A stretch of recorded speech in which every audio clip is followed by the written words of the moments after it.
여러분 지금까지 몇 년을 살아오셨는지 모르겠지만 각자 자기 삶을 돌아보면서 난 참 행복했다, 즐거웠다, 감격이다, 기쁨이다 이런 생각이 드십니까? 아니면 너무 고달파 이런 생각이 듭니까? 저는 이제 70년 정도 삶을 살아오면서 돌아보니까 힘든 때도 있었어요. 우리 아버지 어머니가 몰락해가지고 제가 정말 중학교 등록금도 내기 어려울 때가 있었지만 힘들긴 했지만 행복했습니다. 우리 아버지 어머니가 천국 가실 때의 모습을 보면서 제가 느낀 것은 뭐냐 하면 62년 동안 사시던 우리 아버지가 천국 가실 때도 너무나도 편안하게, 그리고 가기 전 늘 찬송하면서 사셨던 모습, 그러니까 그 얼굴에서 험악한 세월을 느끼기가 어려웠습니다. 우리 어머니가 93년 동안의 삶을 마감하고 천국 가실 때도 마찬가지였습니다.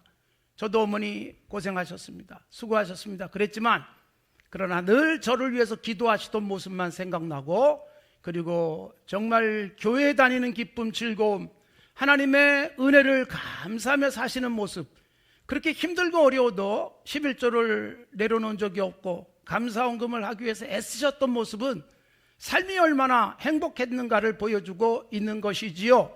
오늘 야곱의 삶, 130년을 살아왔고 지금 바로왕 앞에 선 것입니다. 바로왕의 얼굴을 보니까 나이를 꼭 묻고 싶었던 거예요. 도대체 몇 살입니까? 왜냐하면 얼굴에 나이가 좀 나타나는 거 아니겠어요? 근데 야곱을 보니까 이분 도대체 몇 살인 거야? 막 이런 궁금함이 있었던 것입니다. 그러니까 야곱의 삶 속에서 쌓이고 쌓인 힘들고 어려운 삶이 이렇게 계속 축적된 모습이 얼굴에 나온 거예요. 여러분의 얼굴에서 여러분은 몇 살로 보입니까? 오해하지 마시고 편안하게 들으시기 바랍니다. 저를 만나는 사람들이 한 60대신 분들이 저를 보고 동생인 줄 알고 함부로 말하는 사람들이 참 많아요. 목사님들이 좀 함부로 말하는 경우들이 많아요. 대충 반말하고. 그랬다가 제 나이를 알고 난 다음에 바로 엎드립니다.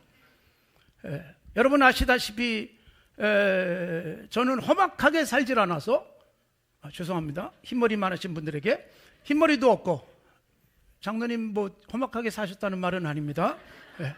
거기다가 주름살도 별로 없고. 여러분 험악하게 살았던 사람이 있어요. 야곱이 그렇게 살았어요. 아브라함, 이삭, 야곱, 이스라엘의 3대 족장 중에 한 사람이고요.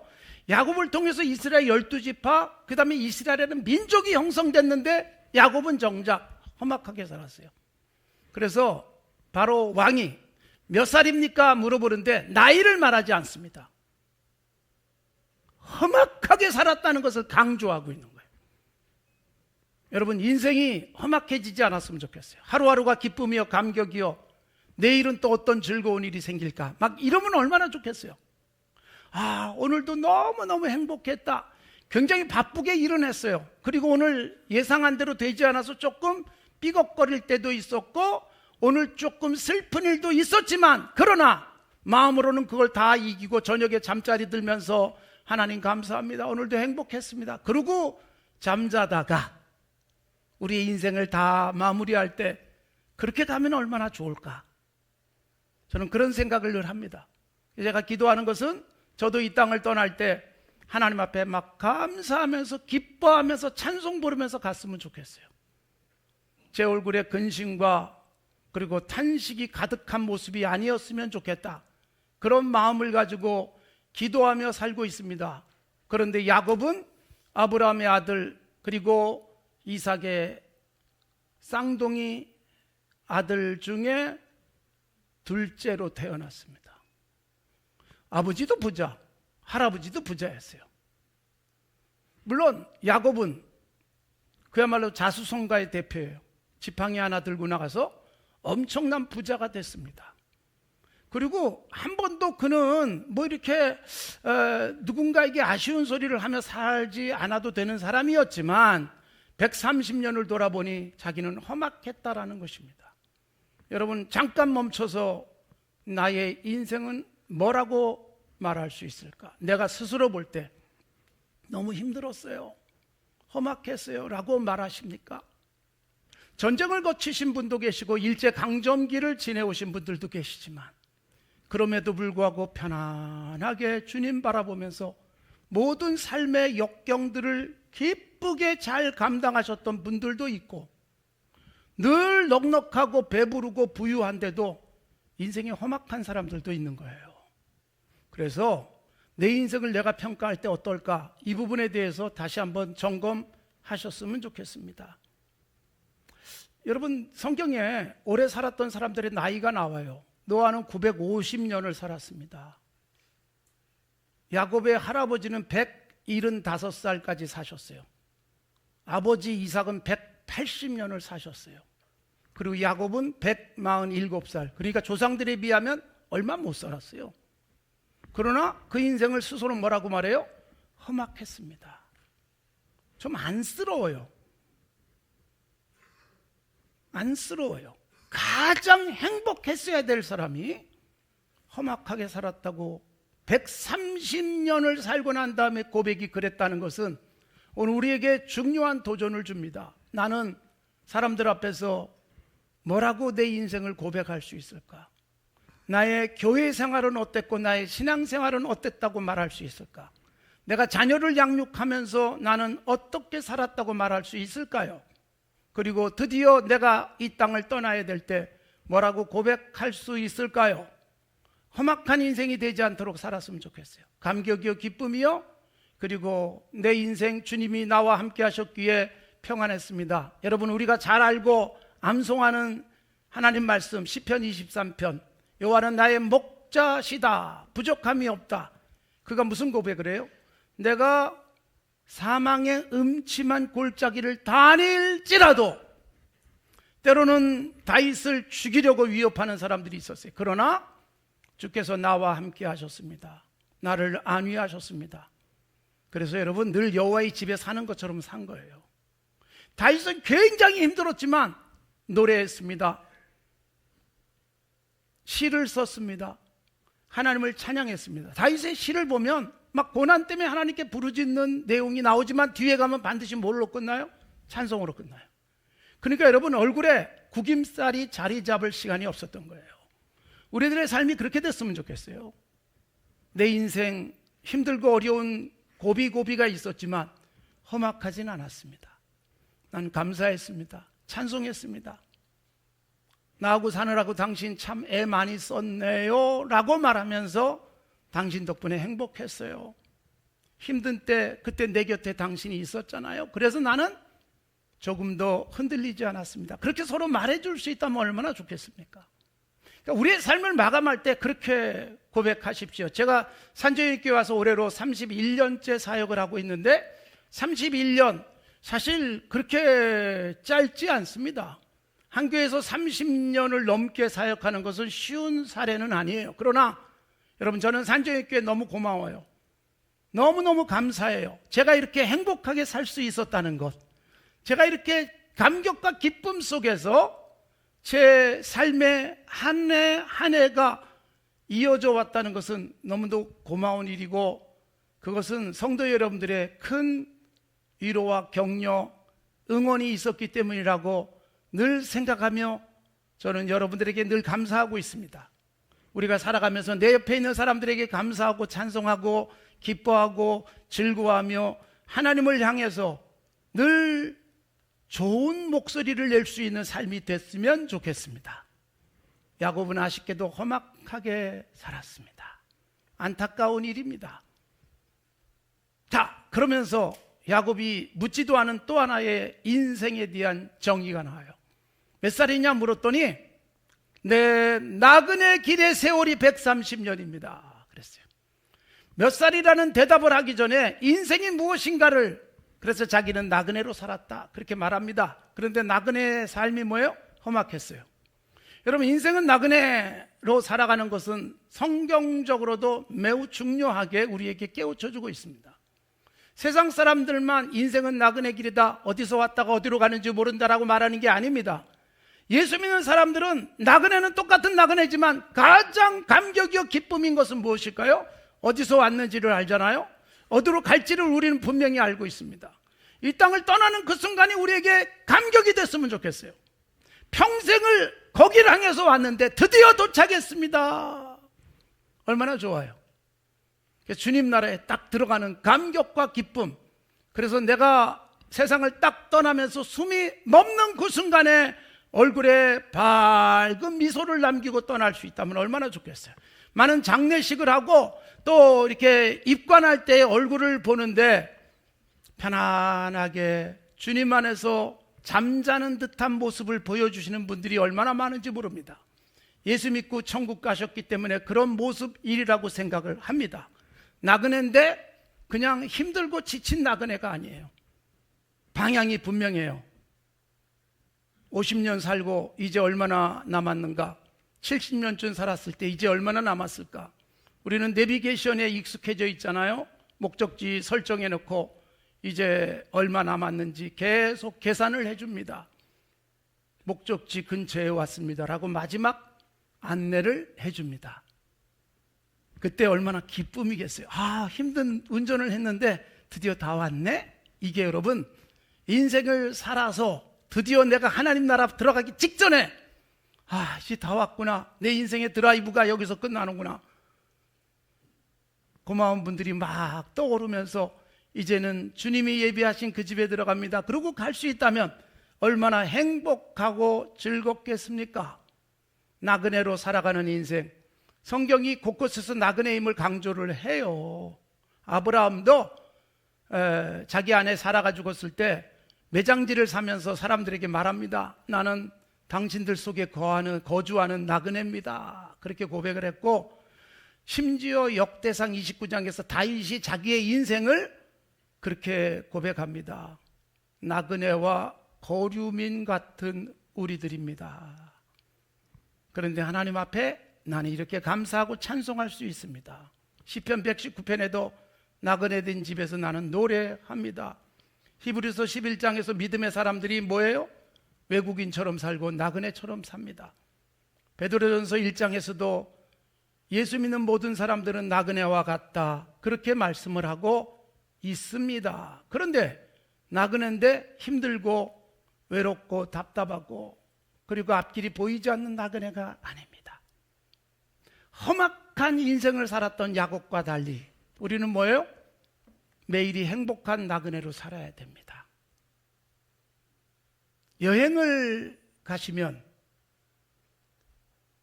즐겁지 않습니까? 얼마나 여행들을 많이 가는지. 요새는 인천공항 너무 좁아가지고 1공항, 2공항, 3공항 또 짓고 있잖아요. 바글바글 하잖아요. 그냥 이미그레이션 통과하는데 시간이 많이 걸리고 그런 여행들이 굉장히 많은데, 여러분 여행을 가시면 반드시 집에 돌아오시잖아요. 물론 간혹 여행 갔다 못 돌아오시는 분도 계시는데 그분은 바로 영원한 본향으로 들어가시는 그런 사람이겠죠. 그런데 우리 여행 가면 반드시 돌아옵니다. 근데 여행 갔다가 반드시 돌아오는데, 여러분 영화 혹시 보셨어요? 케네디 공항에서 계속 돌아갈 자기 나라가 없어가지고 거기서 먹고 자고 그러던 영화. 제목이 뭐죠? 터미널입니다. 굉장히 제목도 중요합니다. 여러분 미국 여행 왔는데 나라가 없어졌어요. 이미그레이션 통과할 수가 없어요. 여권이 이게 무효가 됐으니까. 그래서 터미널에서 계속 살아요. 얼마나 처량해요. 돌아갈 나라도 없어요. 들어갈 수도 없어요. 여러분 인생이 그렇게 되면 얼마나 안쓰럽습니까? 터미널에 계속 거주해야 되는 인생이라면. 그런데 내 인생이 돌아갈 곳이 있어요. 확실하게 내 여권에 국적이 찍혀 있어요. 우리가 가야 될 그 나라, 영원한 나라, 이 땅에서 절대로 소멸될 수 없는 그 나라를 우리가 들어갈 수 있다는 게 얼마나 감격입니까? 우리는 그 나라에 들어가는 순간을 맛볼 것입니다. 여행을 하지만 많이 피곤했을 즈음에 드디어 내 나라에 들어가서 편안히 쉴 수 있는 것, 이보다 더 큰 복은 없을 것입니다. 그래서 나그네다, 야곱은 그렇게 말하고 성경이 나그네라고 말하지만 우리의 나그네 길은 행복, 기쁨, 즐거움, 콧노래가 계속 나오는 그런 나그네로 살아야 되는 것입니다. 그런데 나그네로 살아가면서 중요한 부분이 뭘까요? 여러분, 여행을 가시면 얼마나 가방을 들고 다니실지 모르겠어요. 어떤 분은 여러분 4박 5일 가도 막 집을 옮겨온 것 같아요. 드레스룸에 있는 옷들 다 가져오는 것 같아요. 저하고 같이 여행 갈 때 보면 참 짐 많이 갖고 오시는 분들이 계십니다. 그분들 대부분 제가 짐 들어줘야 돼요. 제발 많이 갖고 오지 마시기 바랍니다. 근데 들 힘도 없으니까 제가 제일 힘세가지고 제가 들고 차 태워줘야 되고 맨날 그래요. 짐 좀 자꾸 조금만 갖고 오라 그래도. 매일 옷 갈아입지, 매일 모자 색깔 달라지죠, 매일 신발 달라지지. 세상에 뭘 그렇게 사는지 모르겠어요. 그리고 짐이 많아지잖아요. 근데 짐이 가벼운 분들이 있어요. 저는 여행하면서 짐을 줄이는 방법을 계속 연구를 했습니다. 그래서 최대한 버리게 될 옷은 보관했다가 여행 갈 때 입어서 버리고 옵니다. 쓰레기에 해외 반출을 하고 있습니다. 그러면 아주 짐이 가벼워지잖아요. 올 때 거기다가 가능하면 네이도 2-3개만 가져가서 오늘 저녁에 빨고 호텔에 있는 많은 수건 바닥에 깔고 위에 덮고 위에서 운동을 하면서 밟으면 탈수가 쫙 되고 저녁에 걸어놓으면 아침에 뽀송뽀송한 새 옷을 입습니다. 짐이 많지 않아도 되는 거예요. 짐 줄이는 방법을 연구하는 것도 괜찮은 거예요. 이사할 때마다 웬 짐이 이렇게 많나, 그리고 버리고 살다 보면 또 쌓고. 이게 우리 인생이에요. 한비아 씨의 여행기 책이 나와 있잖아요. 짐 줄이기가 그에게 숙제예요, 여행할 때. 근데 여러분, 짐을 최대한 줄여서 여행 가가지고 1달이나 2달을 살다 보면 짐이 늘어나더라. 이것도 사고 저것도 사고 다 버려야 될 것을 한 번 쓰고 안 쓸 건데 꼭 사서 내 것 만들어버리는 우리들의 모습을 한비아 씨가 잘 우리에게 도전을 해주고 있습니다. 그래서 여행할 때 짐이 많지 않아야 돼요. 나그네로 산다는 것은 너무 많은 것 짊어지고 살지 말자라는 것입니다. 버리고 갈 것만 남아서 홀가분하다라는 박경리 씨의 칼럼은 그런 의미에서 참 좋은 것 같아요. 너무 많은 게 있어서요, 가기가 쉽지가 않을 수 있잖아요. 하루하루 쓰고 하루하루 다 내려놓고 드디어 갈 때쯤 이젠 버려도 될 것만 있어서 홀가분하게 갈 수 있다면 얼마나 좋겠습니까? 우리나라에서도 그런 배려를 해주고 있습니다. 집 한 채 갖고 있다가 이제 집을 저당 잡히고 국가가 매달 얼마씩 주는 것을 받으면서 연금처럼 살다가 떠날 때 집은 국가로 귀속되고 아무것도 안 남겨도 되는 삶. 굉장히 지혜로운 모습이지 않겠습니까? 남겨놓은 게 많아서 가족들 사이에 싸움이 일어나고 유산 상속에 대한 갈등과 법정 다툼까지 일어나는 일들이 얼마나 많습니까? 그래서 남겨두지 않고 떠날 수 있는 것, 이게 나그네예요. 나그네는 짐이 가벼워야 합니다. 이스라엘 백성이 이스라엘이라고 하는 약속된 땅에 들어가기까지 과정을 거치잖아요. 애굽에서 무려 400년을 살아요. 그리고 거기서 나와서 광야 40년을 살아요. 근데 보세요, 애굽에서의 400년을 뭐라고 성경이 규정하고 있어요? 너희가 나그네 됐었지 않니? 그러니까 나그네 잘 배려하며 살아라. 그 다음에 광야 40년도 나그네예요. 나그네로 살아가면서 짐을 잔뜩 짊어지면 힘든 거잖아요. 광야 40년 동안 그래서 하나님이 만나를 주셔도 하루에 하루치만 주신 이유는 여행을 하는데 한 달치 1년치 양식을 짊어지고 다니지 않도록 하신 하나님의 배려였던 것입니다. 나그네로 살아간다. 짐을 가볍게 하며 살아가는 것이다. 언제든지 떠날 준비를 하는 것이다. 이걸 분명하게 말씀하면서 나그네로 살았기에 우리들에게 주신 율법의 중요한 교훈이 뭐예요? 너희도 나그네를 배려해라. 누군가가 지나가다가 힘들면 물도 마시우게 하고 마시도록 해주고 하룻밤쯤 머물게 해줄 수 있는 삶을 살아라. 예수님이 말씀하신 마지막 심판의 모습이 뭐예요? 너는 내가 나그네 됐을 때 영접해 주었지, 고마웠어, 이런 거예요. 넌 내가 배고플 때 먹을 걸 줬지, 난 너무 따뜻한 마음으로 너를 볼 수 있었어, 이런 거예요. 목마를 때 마실 물을 주어서 시원하게 해줬어. 그때 마셨던 물은 지금도 기억이 생생하단다, 이런 거예요. 예수님이 우리에게 주신 마지막 심판에 대한 모습은. 그걸 못한 사람들에 대한 하나님의 심판이 있는 것입니다. 사랑하는 성도 여러분, 인생은 나그네입니다. 애굽은 지금 바로 앞에 이집트 왕 앞에 섰잖아요. 이집트 왕들의 내세관과 성경적 내세관이 유사한 부분이 있어요. 그게 뭘까요? 땅의 왕궁에다가 투자하지 않은 것이 이집트 왕들의 모습이에요. 그래서 이집트 궁전들이 남아있지 않고 이집트에는 무덤만 남아있는 거예요. 그게 피라미드잖아요. 왕이 되는 그날부터 자기 무덤을 만듭니다. 나는 언젠가 떠날 거야 라는 교훈이죠. 그리고 또 하나 뭐예요? 영원히 살 수 있어. 영원히 살 내 집을 만드는 거야. 그러니까 잠깐 있다가 없어질 궁전에다 투자하지 않고 영원히 살 내세에 대한 투자. 근데 그게 잘못돼서 피라미드로 갔지만 우리들은 뭐예요? 영원히 살아가게 될 그 나라에 대한 투자를 하면서 그 나라에 쌓아두는 거죠. 이 땅을 떠날 때 홀가분하게 떠나는 감격과 기쁨을 누려야 하는 것이죠. 그래서 이 땅에 쌓아두지 않고 우리는 하나님 나라에 많은 것을 저축합니다. 이 땅에서 우리는 송금을 하잖아요. 너무나도 시스템이 잘 돼 있어서 어디든 여러분 온라인으로 송금이 가능하지만 세상의 온라인도 가끔은 에러를 일으킬 수 있습니다만 하나님 나라의 온라인은 너무나도 정확합니다. 우리가 하나님 앞에 드리는 헌금, 누군가를 위해서 베푸는 삶, 어딘가에 따뜻하게 나눠주는 삶은 그대로 하나님 나라의 송금이 돼서 쌓이잖아요. 이 귀한 교회의 모습을 감동스럽게 우리 교인이 아닌 다른 교인들이 쳐다보는 경우가 많아요. 우리는 그래서 현재 이 땅에 예배당에다 우리 투자하지 말자. 제가 30년 동안 강조해 왔어요. 우리가 많이 쌓아두지 말자. 그리고 베풀고 나누자. 라오스에 250개의 우물을 드디어 다 돈을 보냈습니다.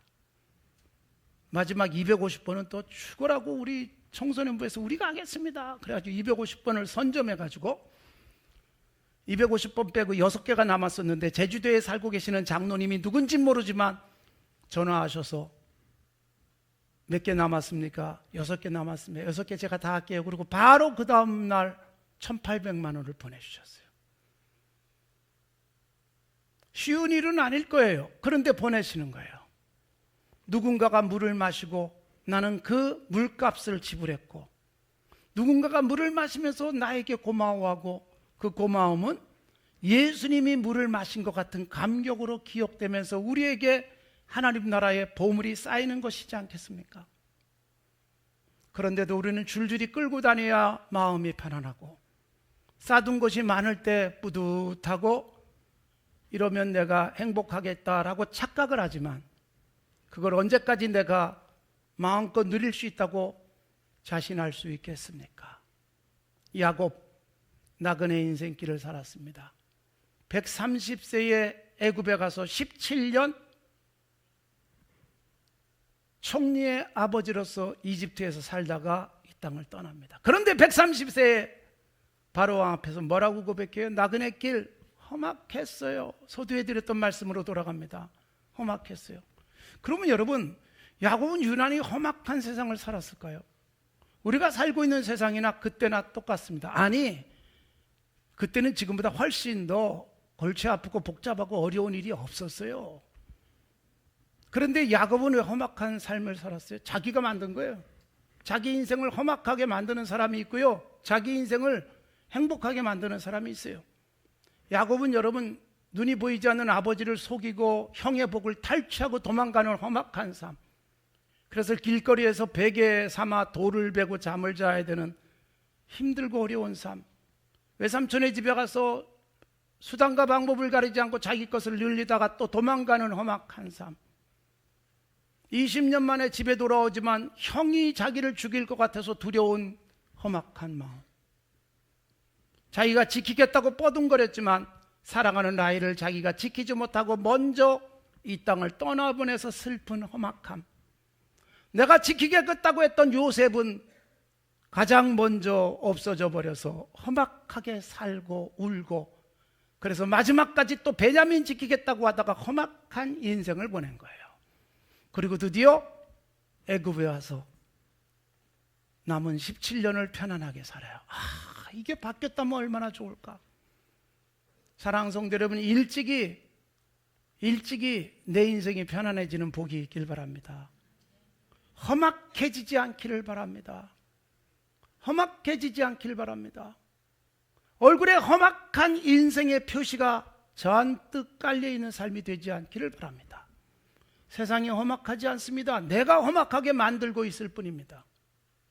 내가 내 인생을 꼬이게 만들고 있는 것입니다. 그때 뿌려놓은 씨앗이 나를 위협합니다.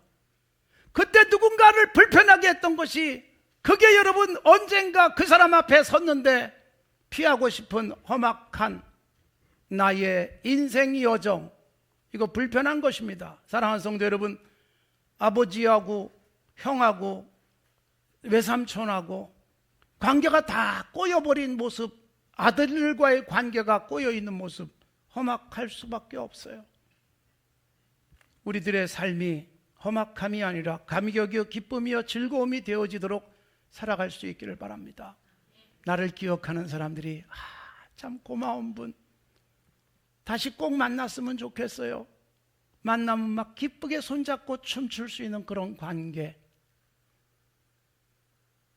내게 주어진 힘들이 곳곳에서 아름다운 열매를 맺고 있어서 내가 짊어지고 다니진 않지만 하나님 나라의 보물로 쌓여있는 그런 삶. 사랑하는 성도 여러분, 탐욕의 고리가 연결되어 있는 이 세상입니다. 이 사람과 저 사람이 서로 탐욕으로 얽히고, 또 저 사람과 그 사람이 탐욕으로 얽혀서 당장은 웃고 즐겁고 좋은 것 같은데, 그런데 여러분, 같이 무너져 버리는 인생들이 얼마나 많습니까? 교회도 마찬가지입니다. 교회 다니는데 험악하게 교회 생활하는 사람들이 있어요. 우리 교회는 험악한 교회 생활이 지금까지 없었잖아요. 교회가 500명이었던 교회가 어느새 100명으로 줄고, 100명이었던 교회가 30명 남고, 그래도 계속 싸우고 그러고 있는 교회가 있어요. 교회 왜 다니는지 모르겠어요. 그 교회를 왜 다니는지 모르겠고, 왜 신앙생활 하는지 모르겠어요. 너무 치근해요. 그런데도 내 교회라고 버티고 싸워요. 마지막 남는 사람은 아주 전투와 전투 속에 맺어진 전우들이 남습니다. 불행하지 않아요? 교회가 성경이 말하고 있는 우리의 십자가 정병으로서의 삶은 악과 싸워야 되는데, 피와 식별이 안 돼가지고 우군과 싸우고 사랑해야 될 사람과 싸우면서 험악하게 살아가는 교회 생활처럼 힘들고 어려운 일이 어디 있겠어요? 우리의 인생, 돈 많이 벌고 좋은 집에 살아서 편안해지는 것이 아닙니다. 욕망을 내려놓고 하나님이 기뻐하시는 삶을 살아가면 행복해집니다. 베드로전서 우리에게 나그네라고 말하면서 나그네 같은 우리들에게 행복한 삶을 권합니다. 영혼을 거슬러 싸우는 육체의 정욕을 제어해라. 베드로전서 2장 11절. 그거 제어하면 험악한 인생이 아니라 행복한 인생이 된다는 것을 말씀하고 있습니다. 사랑하는 성도 여러분, 저로 하여금 31년 동안 행복하게 교회 생활하도록 도와주신 여러분들에게 감사합니다. 하나님이 여러분 같은 좋은 분들을 제 곁에 주심에 대해서 찬송합니다. 그러면서 저는 내 덕에 좀 행복한 사람들이 얼마나 될까? 저 때문에 험악한 사람들 혹시 계십니까? 용서하시기 바랍니다. 용서하면 행복해집니다. 나그네 인생길 서로 손잡고 천국을 향한 우리의 걸음들이 즐거움이 되어지기를 바랍니다. 그래서 우리 교회 들어오는 성도들마다 행복한 나그네 길이다, 그러면서 서로 찬송할 수 있게 되기를 바랍니다.